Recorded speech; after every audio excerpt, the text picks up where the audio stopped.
What's going on, guys? We have some breaking news from the Sphere.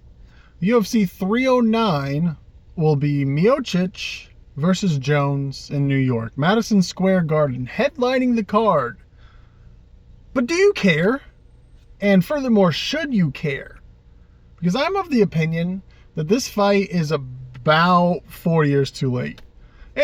At a minimum, it's 3 years too late. Miocic has been retired or in a semi-retired state for the past 3.5 years. He's been inactive. He's basically been a firefighter this whole time. Jones has been out for 2 years now. So they're hyping it up.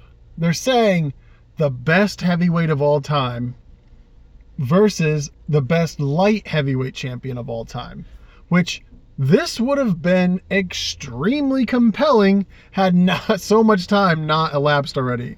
Had there not been such a huge gap between Miocic, not to mention losing his last fight, and Jones beating Cyril Gane for the heavyweight title.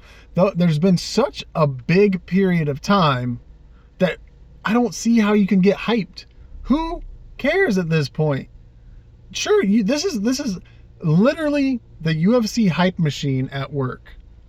They are the reason this is going to sell, because the big production value, they're going to say, again, the greatest heavyweight versus the greatest light heavyweight.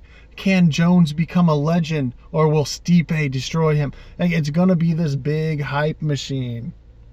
But the common MMA fan, the guys like you and me, how can we get excited for this when it's just been dangled like a carrot in front of us for a few years now? It's 4 years too late, in my opinion. I can't get hyped over it.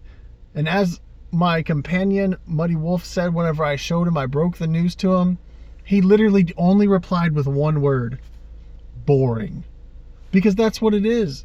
We've been dangled this carrot, and now at this point it's really, is it actually going to happen? No, probably not. It's boring. The better fight to make would have been Jones versus Aspinall. The heavyweight champion versus the interim champion, not the heavyweight champion against somebody semi-retired. I don't see how it's fun. I don't see how it's interesting. I don't see how at this point we're supposed to be hyped. It's too little, too late, in my opinion.